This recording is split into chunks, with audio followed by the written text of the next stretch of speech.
안녕하세요. 티스토리 부자들의 이야기를 운영 중인 세이라고 합니다.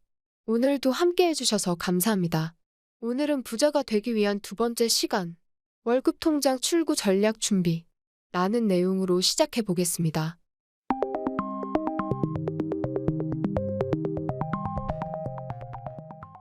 1. 고정 지출. 월급 통장의 출구 전략 준비는 고정 지출만 빠져나가게 자동 납부를 설정해 주는 것입니다. 쉽게 말해 고정 지출은 줄이기 어려운 것, 쉬운 것은 변동 지출로 구분을 하면 됩니다. 고정 지출의 경우 꼭 지출해야 하며 늦으면 연체료가 붙습니다. 월급이 들어오자마자 바로 나갈 수 있게 자동 납부가 되게 해놓는 게 좋습니다. 날짜의 경우 통일을 시키는 게 좋습니다. 그래야 현금의 흐름을 한눈에 볼 수 있어 관리하기가 편합니다.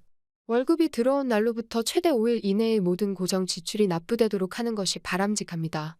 고정 지출은 큰 액수부터 줄이는 게 좋은데 가장 금액이 높은 것이 무엇인지 확인하고 집중적으로 줄여주는 것이 효율적입니다. 대부분 고정 지출의 순위를 보면 1위가 보험료, 2위가 주택 및 자동차, 3위가 아파트 관리비, 4위가 공과금, 5위가 교육비로 분류가 됩니다. 이것은 평균일 뿐, 본인의 고정 지출 금액을 가장 높은 순으로 정리하면서 어떤 항목을 줄여야 할지 고민해 보시길 바랍니다.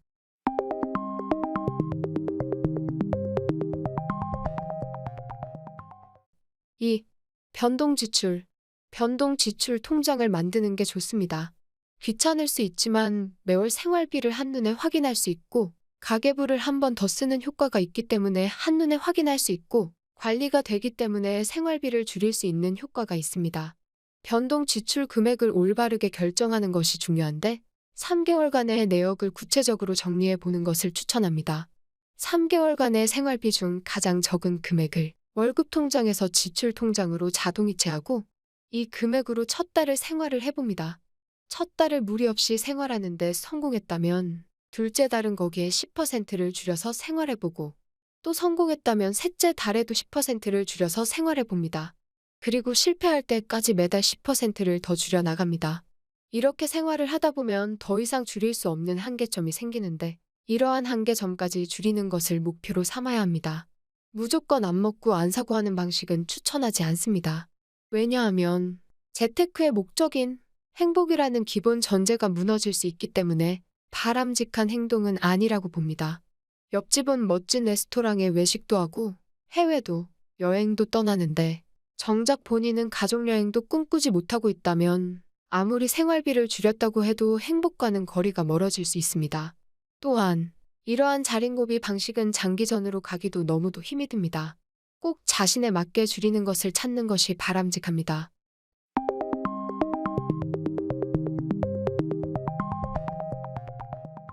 3. 비정기 지출 비상금 통장. 월급에서 고정 지출, 변동 지출이 나간 후 남은 금액을 비상금 통장으로 이체하면 됩니다. 그럼 비상금 통장은 왜 필요한 걸까? 예를 들어 갑자기 돈을 마련해야 하는데 이럴 때 보통 은행에 들어둔 예적금을 해약하게 됩니다. 중도 해약을 할 경우 약정된 금리도 받지 못할 뿐더러 이자 손실이 발생해 결국 손해를 보게 됩니다. 대부분 예상치 않게 돈이 많이 필요하게 될 경우를 보면 갑작스럽게 상해를 입거나 질병이 발생해 병원비를 충당해야 하는 경우와 직장을 그만두게 되어 월급을 못 받는 경우를 대비해 준비를 해야 합니다. 매년 비정기 지출을 해야 하는데 재산세, 자동차세, 자동차 보험료, 경조사비 등 생각보다 적지 않은 지출을 대비해 주어야 합니다. 특히나 경조사는 예고 없이 찾아옵니다. 일정 기간에 몰려서 발생하면 적지 않은 부담이 될 수밖에 없습니다. 그럼 비상금의 적정액은 얼마인가? 사실 콕 집어서 얘기하기는 힘듭니다. 본인의 조건과 상황에 따라 비상금이 다르기 때문입니다. 추천을 하자면 비상금은 월급의 1배 이상을 가지고 있되 가능하다면 3배까지 확보하는 것을 추천합니다.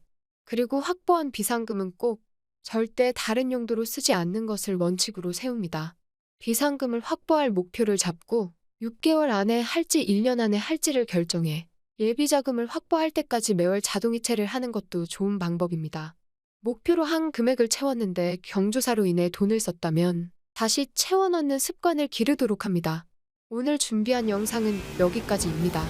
이 영상을 보시는 모든 분들은 이대로 실천하셔서 꼭 부자가 되길 바랍니다.